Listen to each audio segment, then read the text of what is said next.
And we lost thousands in product and materials and parts. Pretty much everything that's sitting on the floor was either damaged or is. Vice. Grip Garage is nothing like the story fans believed. Roots of rust and grit. Long before millions of people knew his name. Before the very first video was filmed or the engines came back to life. With a loud revving sound. Derek Bieri was just a kid in North Dakota, learning to fix things before he could afford to replace them. He grew up surrounded by farmland, tractors, and the kind of silence that made you listen to the hum of machines. In that quiet, he learned that if something broke, you didn't throw it away. You rolled up your sleeves and made it work again. That hands-on attitude didn't just stay in the garage. It shaped the kind of person Derek would become. It taught him patience, creativity, and the value of figuring things out for yourself. Born on May 16, 1984, Derek's childhood wasn't paved with privilege. He was raised in a modest rural household, the kind where hard work wasn't a choice, but a rhythm of daily life. From an early age, he showed a fascination for mechanics, taking apart toys, gadgets, and anything that had moving parts. He wasn't driven by destruction, but by curiosity and a need to understand how things worked. Little did anyone know, those tiny experiments in the living room would one day shape his future. As he got older, that curiosity turned into a deep love for classic American cars and trucks. Observing old Chevys and Buicks rusting away in fields and barns, he wondered what stories they held within. Could they run again? That same curiosity didn't just fade. It shaped who he would become. It gave him patience, focus, and a drive to fix things, not just cars, but challenges in life, too. After finishing his studies in Maine, Derek's path didn't lead him straight to YouTube fame. It led him first to service. He enlisted in the military, where he acquired discipline, focus, and a sense of responsibility. Values that would subsequently permeate every wrench he turned in every project he touched. When he left the military, he stepped into the corporate world, wearing suits instead of overalls. But something was missing.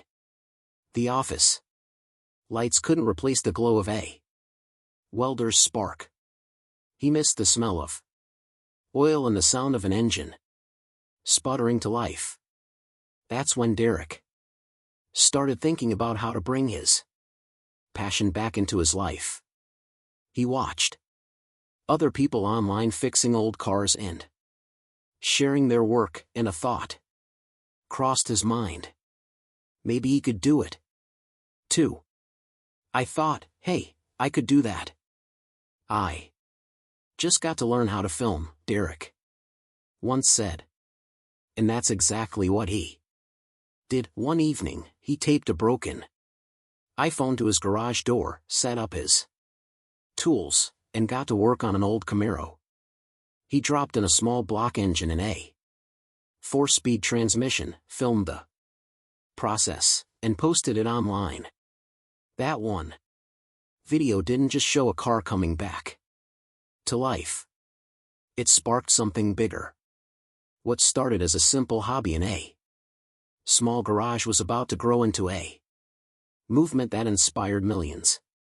It was on December 9, 2007 that Derek launched his YouTube channel, Vice Grip Garage. At first, it was just a name. But over time, that name grew into something far greater, a symbol of grit, humor, and unshakable determination. And isn't that how outstanding stories often begin? He didn't have a plan or a studio budget. Instead, he had a dream, a camera, and the courage to start. Anyway, Vice Grip Garage grew from that small spark into a global phenomenon. His content wasn't flashy or overproduced. It was real. He didn't need perfect lighting or million-dollar cars. What made him special was how honest he was, how much he knew, and how he made people feel connected. In every video, Derek proved that restoring cars wasn't just about fixing machines. It was about bringing them back to life. He took what others had abandoned and gave it a second chance. And isn't that what we all want in our own way? Another chance to make something run again. The rise of Vice Grip Garage. By the time Vice Grip Garage started getting popular, Derek had already built the skills that made his channel special. Patience, humor, and humility. He didn't just work on cars. He shared their stories. His easygoing way of explaining things made people feel like they were right there with him. Every time he brought an old car back to life, it felt like a story of hope, and his viewers got to be part of that journey. Derek gained recognition for rescuing neglected old cars and trucks that had languished in barns, garages, or fields for decades. The goal was simple: get them running, drive them home, and share the journey. But what made people stay wasn't just the cars. It was him. Fans laughed, learned, and sometimes even cried when a stubborn engine finally roared to life after years of silence. At one point, he said, "What you're about to see isn't necessarily educational." Yet, for over 1,300,000 subscribers, the content was educational in its own way. People learn not just about spark plugs and carburetors, but about persistence, creativity, and hope. His videos focused on low-cost projects, junkyard finds, and simple fixes, proving that you didn't need a fancy garage or thousands of dollars to make something meaningful.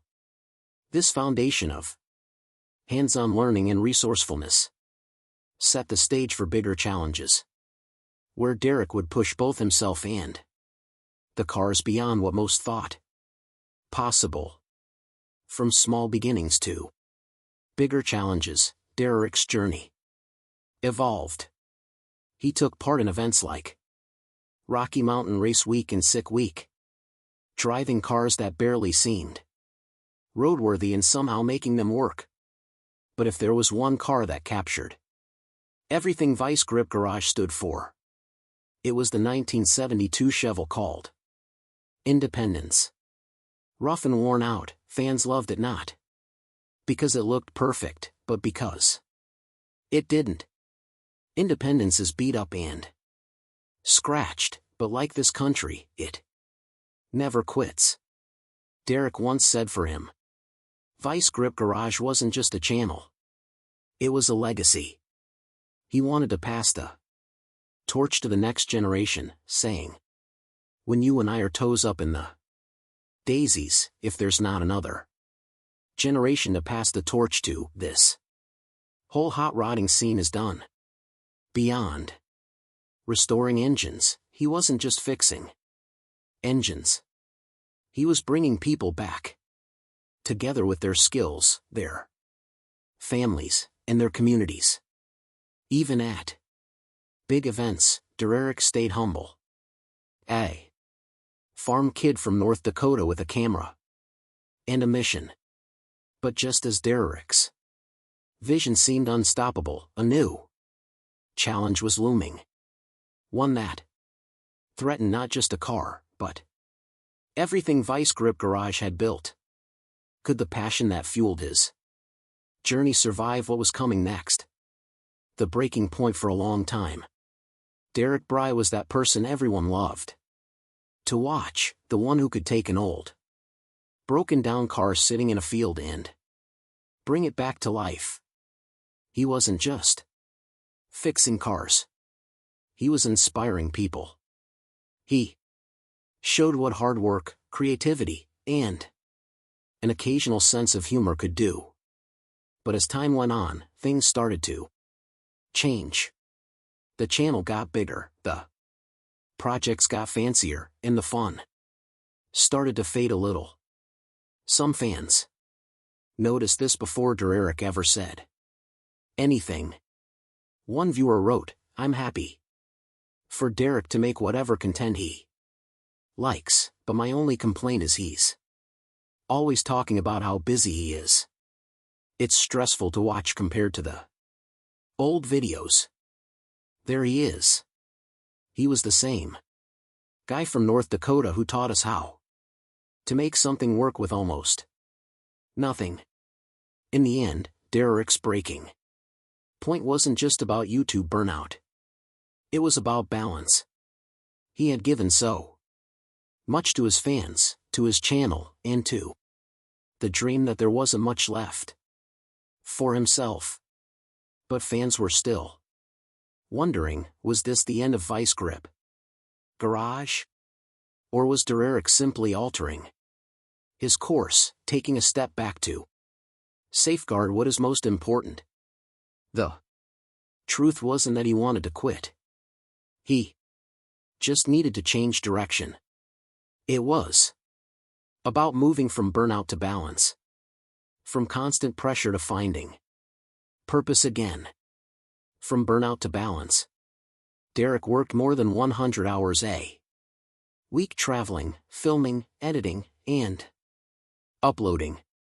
He wasn't just building cars anymore. He was building content. Every project had to fit into an upload schedule.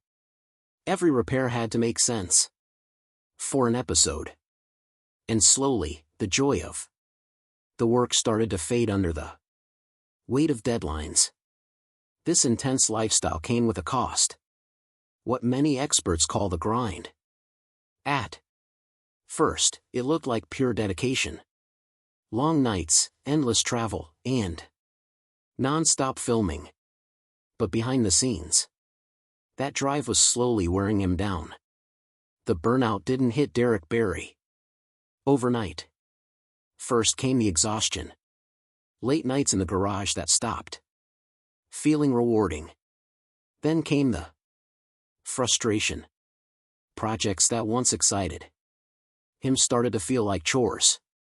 The spark that built Vice Grip Garage began to fade under the weight of deadlines and expectations.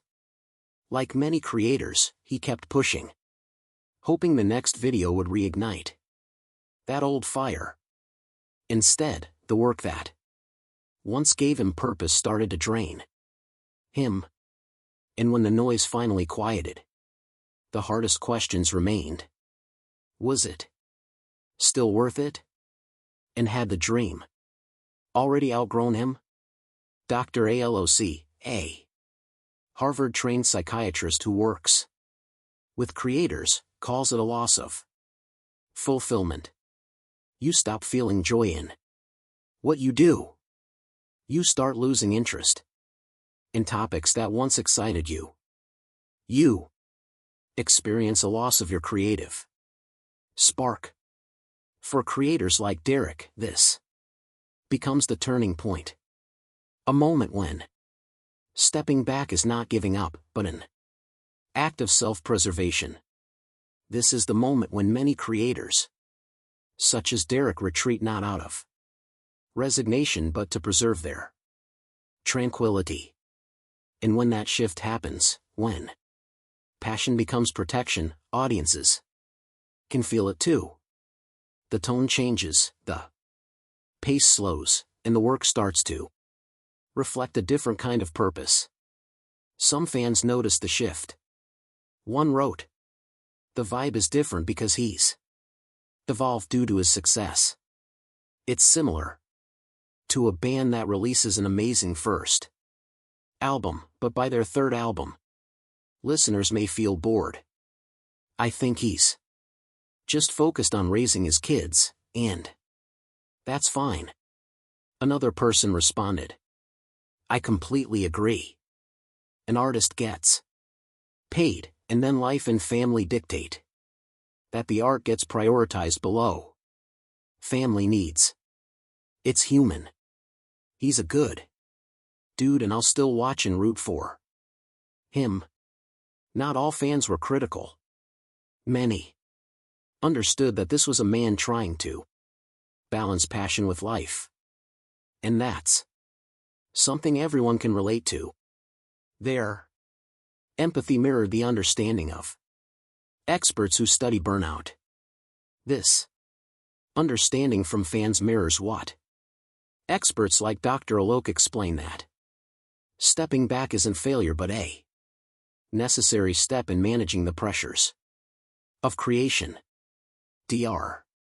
K says burnout isn't something you fix with just a break. You have to understand why it's happening. Maybe it's overwork. Maybe it's pressure. Maybe it's the fear of losing relevance. But the solution isn't just stepping away. It's learning to create healthier boundaries. For Derek, that meant slowing down, spending more time at home, and making Vice Grip Garage about the joy again, not the schedule. It was during this time that he began to reevaluate what truly mattered. Not just to him, but to everyone who watched him. Still, Derek never forgot one thing: his fans. From day one, I know that without our fans, we don't have anything. He once said. Let us know in the comments. And don't forget to like, share, and subscribe for more updates just like this.